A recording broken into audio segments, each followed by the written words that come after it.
Welcome to an honest conversation, another conversation, a series of talks as part of a research for an upcoming doc on the rise of anti-Semitisms, the reasons for this problem, and also the unlikely solutions offered by the wisdom of Kabbalah.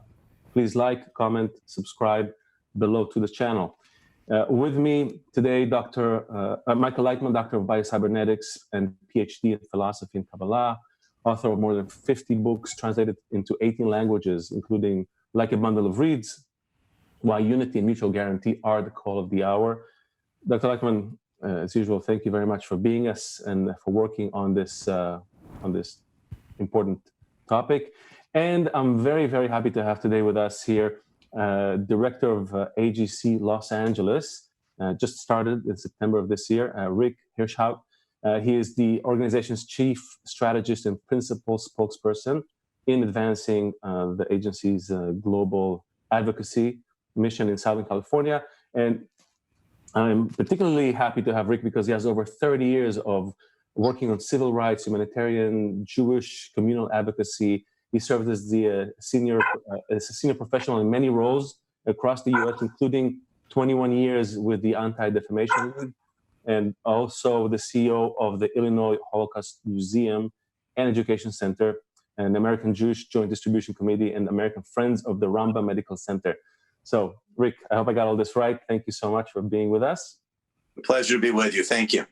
And this is such an important conversation because as we can see that anti-Semitism is not going away. Every day it seems like you turn on the news and something is happening. The number of incidents that are listed as reported and are considered serious incidents has risen around the world, 70% in America, 30% in Australia.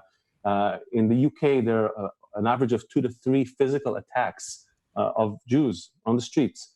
In Berlin, people were asked not to wear their kippahs, not to display the any Jewish signs. It doesn't seem like it's going in the right direction. And according to the wisdom of Kabbalah, according to, in all the talks that we've been having here, I hear, and the guests here, they all hear the same general story, that there's a deeper reason for that. There's a root for that.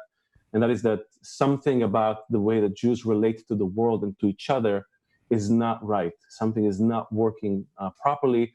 And because this is sort of a closed system, this provokes a reaction from the world. But this is at the root of everything. And there are historic kind of reasons for it and others.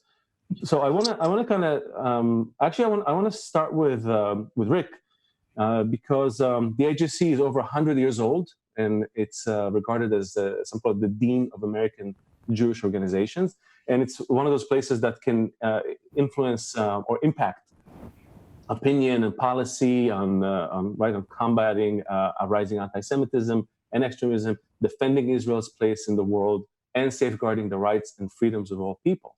In your mind, Rick, how are those topics connected in your mind, the anti-Semitism, Israel's place, and human rights of all people? And that's a kind of a big question. I wanted to start, with the big picture.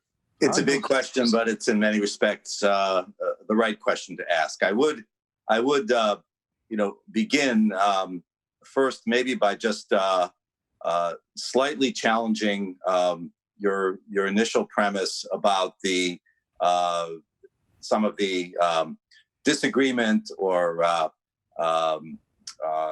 internal factionalism or divisiveness within the Jewish community as somehow symptomatic of a rise in anti-Semitism. I actually would not agree with that premise, but I would argue that that we are seeing globally and certainly manifesting here in the United States in recent years a growing incivility, a shedding of certain filters and safeguards against extremists or bigots acting out their most innermost evil, hateful, destructive thoughts. And it has led to a significant and steady rise in incivility and, as you correctly point out, acts of anti-Semitism and hate. And none of this exists in isolation. In so many respects, the way Jewish communities are treated, are related to broadly in civil society is a bellwether often for the health and the well-being of that society overall.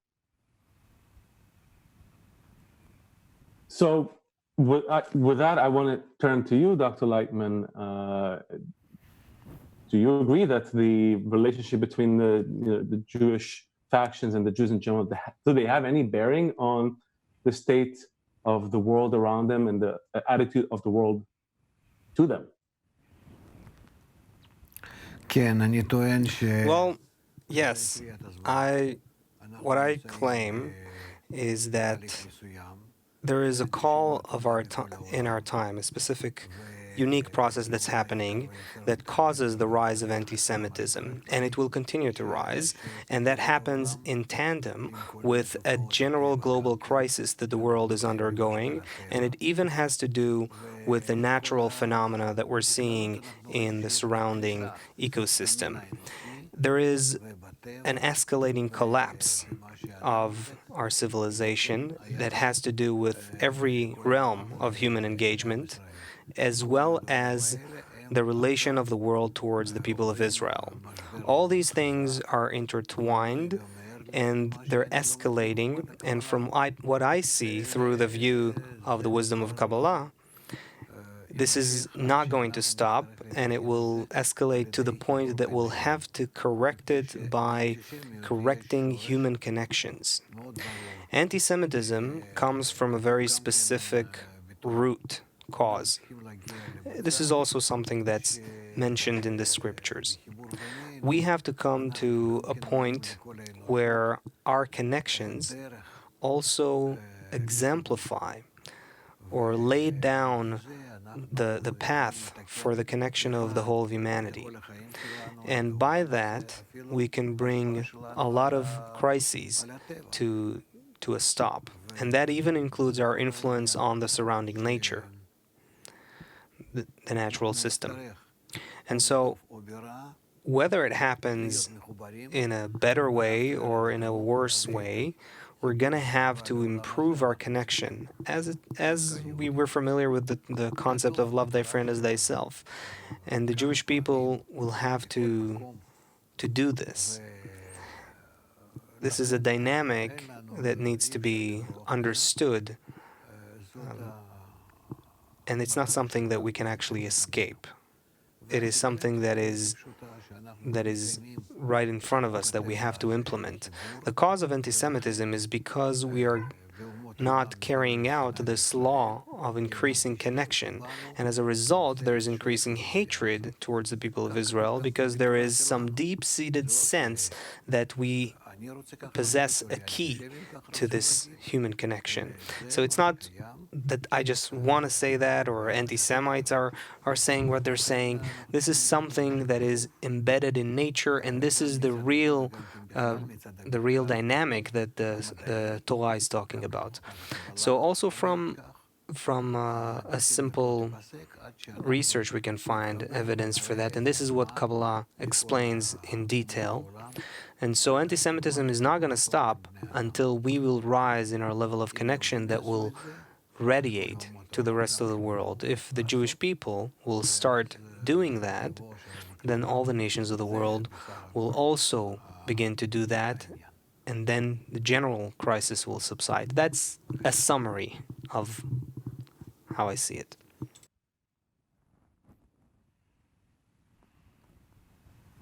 Sounds like an easy plan, Rick. Is this something? I mean, here's the question. I mean, based on everything you do, and I read, when I read the mission of a lot of the organizations that are working against anti-Semitism, like the AJC, like the ADL, and everything's traced back in their explanation to a belief that awakens in a person. A person has certain beliefs about someone else, right? About why you look like you look, why you do what you do, why this is good, why this is bad, and then they act on that belief. No one really challenges the source of that belief. And what Dr. Laitman is saying is, no, there is a source. It's rooted in a deeper place. Is this something that you see, something that you You, um, I would certainly, I would not, dare to challenge the scholarship and the deep intellectual insight and curiosity and know-how of Dr. Laitman, and I genuinely hope that that premise, his thesis, if you will indeed bear out to be true. If ultimately anti-Semitism and hatred of the other and disdain toward people of the Jewish faith is to be eradicated, we can. I'm happy to see us quibble about what ultimately caused that epiphany and that goodness in the world. But I'm also very much a pragmatist, and as a member of a Jewish community in America and Jewish communities throughout the world, that with the exception of the state of Israel, are minority populations living amongst majorities that are not Jewish. We have to engage with our neighbor.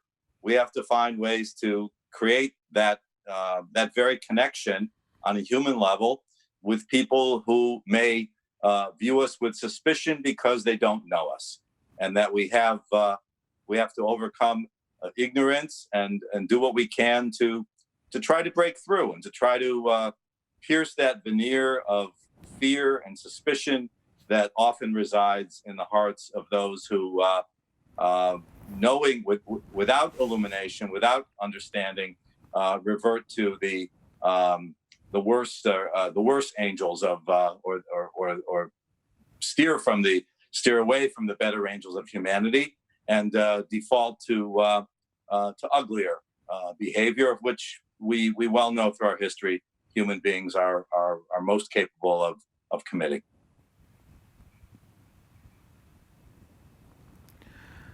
Well, I don't really understand what is happening here. We live among nations of the world for thousands of years. We know them, they know us. There is a huge trend of assimilation in America. Except for the truly Orthodox people, pretty much everyone is assimilated in terms of intermarriage and the openness of the culture and so on. And also, after that, we would say that we are hated because we are not known well enough. Anti-Semites know us very well. They can tell us things about ourselves, about our history, about our heritage that we don't even know properly. So I don't really see how that's a reason for what's happening. The reason that I'm trying to bring out into the surface is that there is a general law of balance that is working in the human system, and that has to do with the dynamic of relationships between human beings. And this is something that modern science can also show evidence to, that everything is increasing connections, and that is happening from level to level to level in the global world. And so there is some sort of an overarching globalization process that is happening, and in the midst of it, there is a group called the people of Israel. It's actually not a nation. It's a group of people that come from representatives of all the various tribes and clans and groups that existed in ancient Mesopotamia. And under that guidance and school of Abraham, so to speak, they were unified and connected as a group of all those different clans and tribes, etc., who came together to raise the level of human connection as an evolutionary process. And so that school of Abraham was about love thy friend as thyself. This is why Abraham is referred to as the first Jew or the father of the nation. What he did was bringing together representatives from all the various nations of the world that existed back then And he brought them together as a group, and so the people of Israel is not a biological group per se. It was founded by that school of Abraham as a connection, a mini model of this global connection between all those tribes and clans and groups that existed in ancient Mesopotamia, the kingdom of Babylon.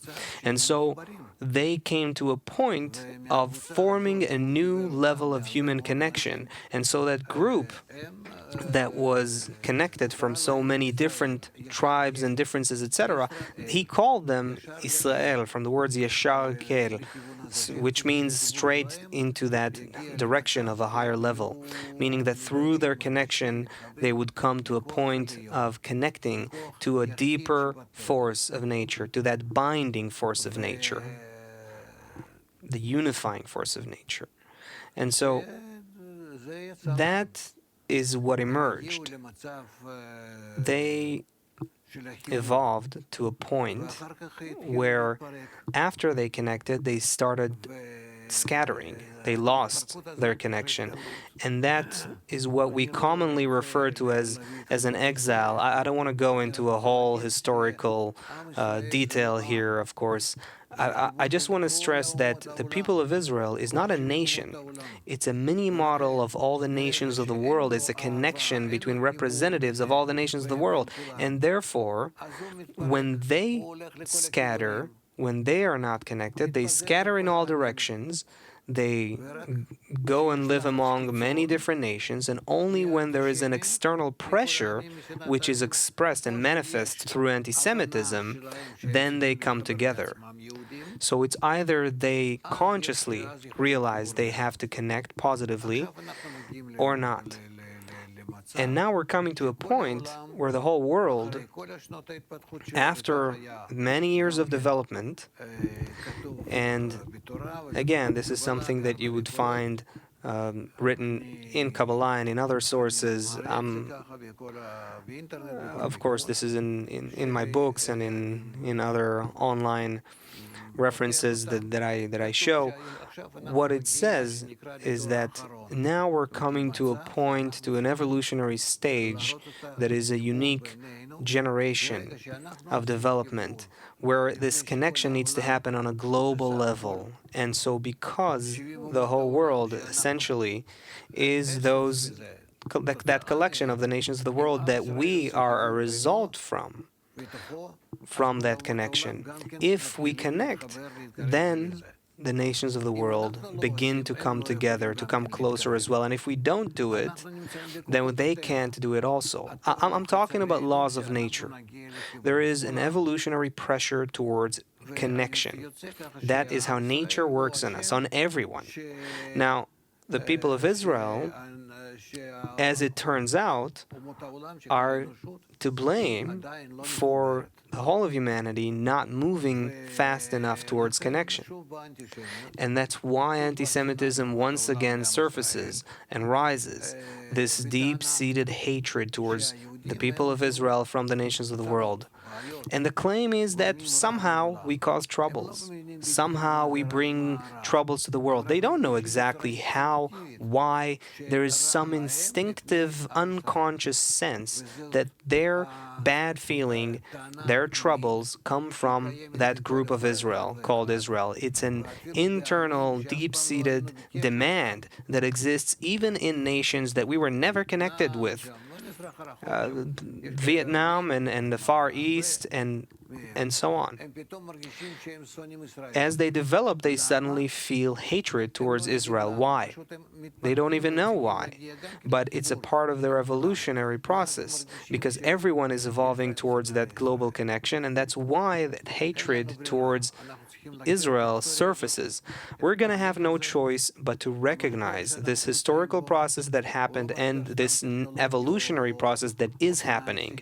And the global crisis that is now taking shape is a multifaceted crisis that is not really economic or technological. It is a crisis of the human species, where we have to upgrade our level of human connection. And that's what the Torah actually says when it means that my prayer will be a house of prayer for all nations, and all nations will stream together, etc. And the people of Israel should be an example for all nations. Otherwise, anti-Semitism is not going to stop. And it's not going to help if we'll bring all kinds of evidence or anything showing that we're right, because we're not right about that. We owe it to all the nations, and we actually have in this case to listen to what was written a long time ago. Sorry, please. Please ask, because we want to. I really hope to scrutinize some of it, because I just say this, just to let you digest it. There's no question that the violence on the ground, the person spraying a swastika, pushing a Jewish person, calling names, all that, they're already a result, a product of something that's already brewing in the system. There's no question these have to be dealt with, and we shouldn't tolerate it and all of that. The question is really what's at the heart, what propagates this move that we see from the left, from the right, from every direction, from the Muslim, from every side, even from the Far East, as Dr. Laitman says. Like, all of this is kind of, could it be that there's something deeper like that? Do you think people can hear that? What is? Well, I certainly would agree with Dr. Laitman on the imperative of strengthening human connection. Ultimately, we are the species that is on this planet, has to find a way to share the planet, to share its resources, to conserve its resources, and to find ways to ensure that the planet lives on for generations to come. And that is not the easiest order to fulfill. I was so pleased this morning to see that Time Magazine, in its annual declaration of Person of the Year, actually chose a 17-year-old climate activist from Sweden, I believe Sweden, named Greta Thunberg, because she has single-handedly beckoned the conscience of the world to recognize the urgency and seriousness and gravity of the climate challenge that we face. Similarly, I would say that we have to look at a world in which a return to nativist and nationalist sentiments is on the rise. We see a turn inward on the part of many, many countries. We see an erosion of civility and civil discourse in countries from the United States across the board, across the globe. That has an impact on the ground in the ways in which people relate to one another. And those who are already on the margins, those who already are ignorant and unknowing and suspicious of their neighbor, of the other. In this case, you could substitute the Jew, Jewish people, will be more enabled and more willing and ultimately more empowered to feel that they can act upon their hate or their disdain. We saw it less than 18 hours ago in a kosher grocery store in Jersey City. We see it repeating again and again in places around the world. So this is a crisis of humanity, and it relates to the Jewish community, certainly, and it relates to people of all backgrounds who have felt the scourge of bigotry and being targeted for who they are, for what they look like, for how they pray, for who they love. So Rick, so what's your vision? I mean, you just recently became director of the AJC. What is your vision for combating anti-Semitism? Is there like a kind of a mass strategy and then a more niche strategy? How do we? Part of it, and I think again to Dr. Laitman's point, part of it is to begin with educating within our community.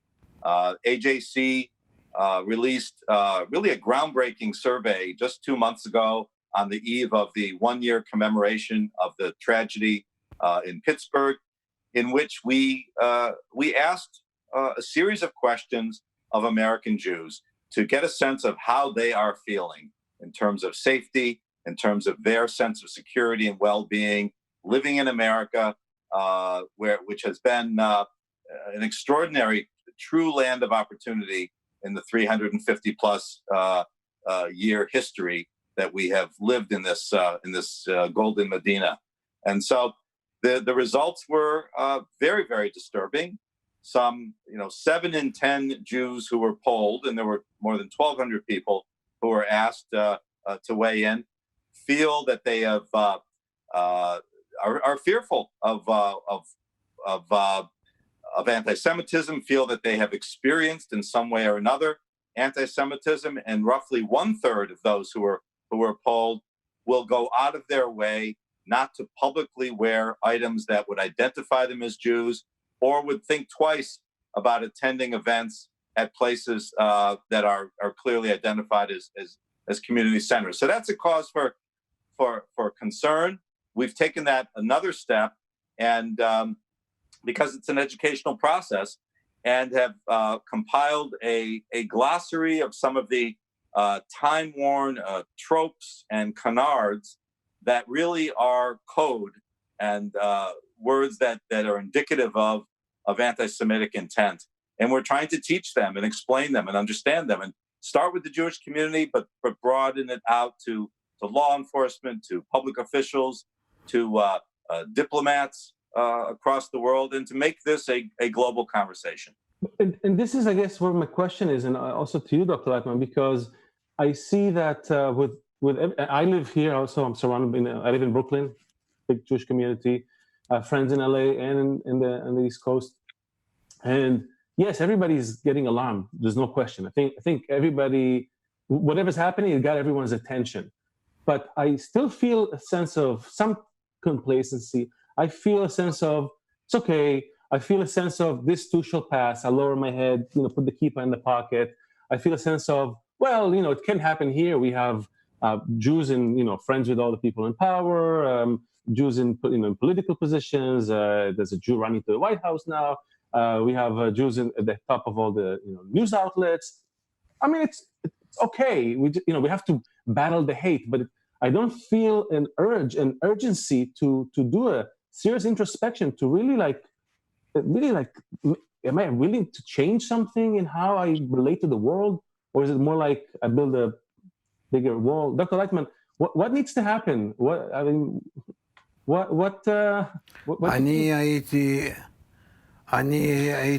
Well, I used to speak in front of American audiences even 20 and 25 years ago in America, in Canada, and I said that we are going to see a very big upsurge of anti-Semitism, and it's going to get dangerous.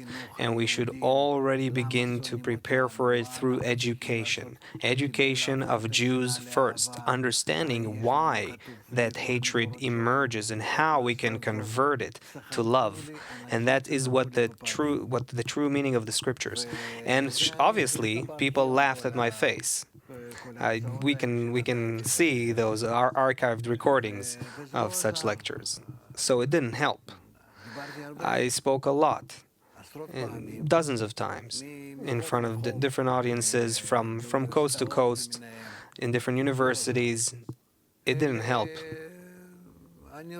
What I'm seeing is that the trend continues until today. We're a stiff-necked people, so to speak, and to explain to us how to do anything besides getting more money, sorry for sounding anti-Semitic, is very tough to explain to Jews. It's very difficult. I see that it's not helping. I'm sorry to say that. Feel very helpless. However, I hope that people like Rick, that people who have access to, who belong to big Jewish organizations that have certain levels of influence, should use something from our history and from what the wisdom of Kabbalah explains about the process of correction and about what the people of Israel need to do towards the world, the true meaning of being a light unto the nations, the showing the path to coming out of the human crisis that we're going into. Because otherwise, we there's going to be anti-Semites everywhere. Everywhere. You're going to see anti-Semites everywhere, including Jews themselves. In fact, except for a specific part of Jews, you'll see everyone becoming anti-Semitic. Everyone, and soon. I'm saying this because this is a law of nature. We, the Jews, must first exemplify what that connection between humans need to happen, how to connect, and it's an inner connection. It's connection of our hearts, connecting our hearts as one. And in doing so, we literally drive all the rest of the people to connect between themselves and towards us, to change their attitude. Then they'll feel that a positive influence is coming out of us into the world. And as long as we scatter and the differences between us and conflicts arise and increase, they sense a negative influence coming from us and causing separation across the world. And that's the underlying dynamic that's happening. Now, how to share that, how to explain that, how to show that to the Jewish people, I don't know. As much as I wrote about it and spoke about it, and who am I? I'm not, I don't hold any position in these organizations, and I'm a researcher. That's all I am. My whole life is about teaching and researching, and that's what I do. But if this will not be taken into account, we will see in a year, in 2 years, the situation in America. Look, I don't want to say these words. I understand how it sounds, but it's going in the direction of things similar to Nazi Germany. People didn't believe what I said 10 years ago. And today, people are afraid to wear kippahs on the street. And they didn't believe that such a thing can ever be. Because I'll tell you, there is such an infrastructure in America for anti-Semitism that includes universities and various subcultures and organizations and an entire political party that can be infested with anti-Semitism. This is becoming, even though it looks the opposite, this is becoming an infrastructure, a social infrastructure.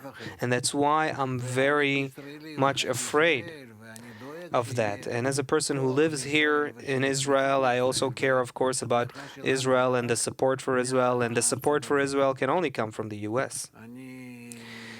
And what I'm seeing is that this will soon end, and that's because America will become very anti-Semitic. Very anti-Semitic. It's going to be a social climate of legitimacy, of speaking negatively about Jews in general. Ken. Yes.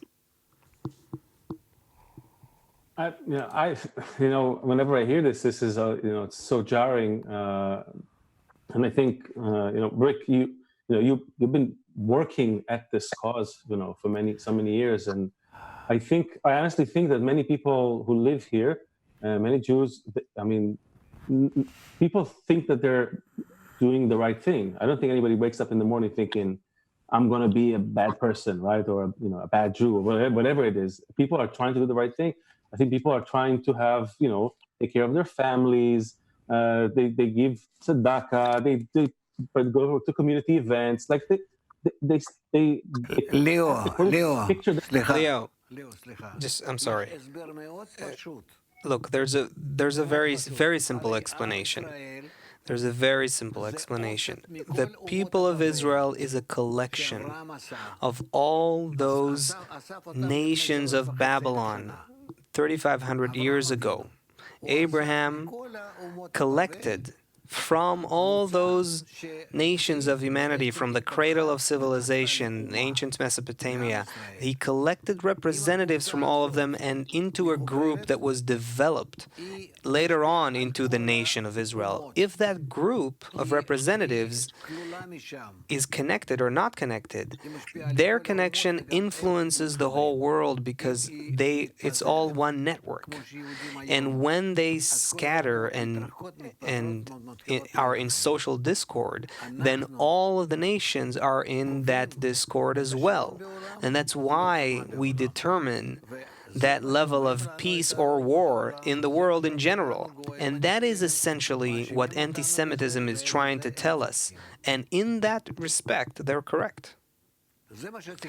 And that's what needs to be told to Jews.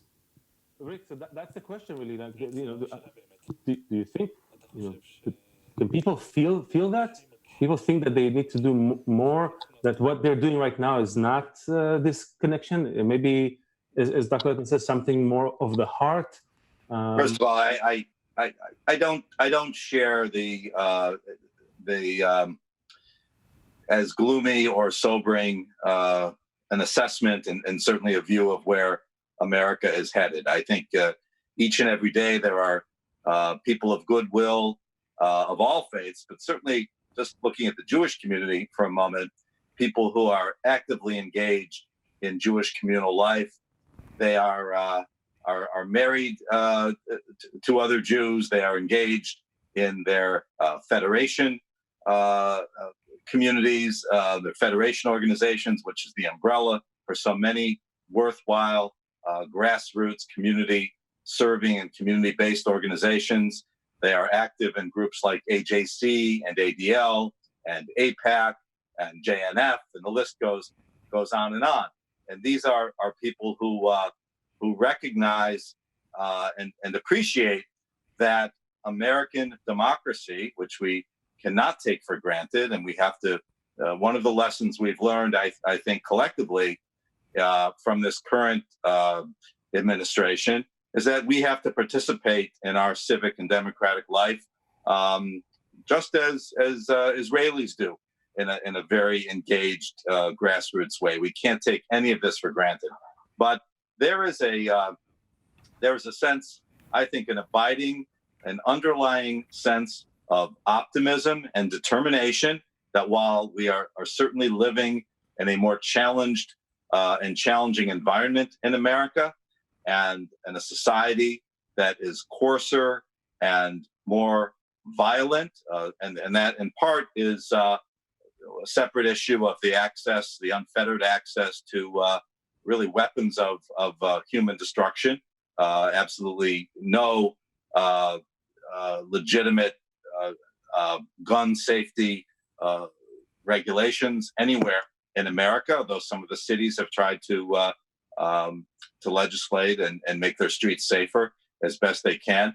But notwithstanding the challenges in America, I think the American Jewish experience has been extraordinarily rich and hopeful and positive, and provides an opportunity for the American Jewish community to engage with people from communities the world over. I share this because literally this evening, AJC will be convening the more than 100 foreign consulates, the diplomats who are based here in Los Angeles, but who represent countries around the world for a Hanukkah celebration, for an explanation and a celebration of what the Hanukkah means and what this festival means for Jewish continuity and resilience and hope for a better world. So I think the overarching message for us is that the challenges are real,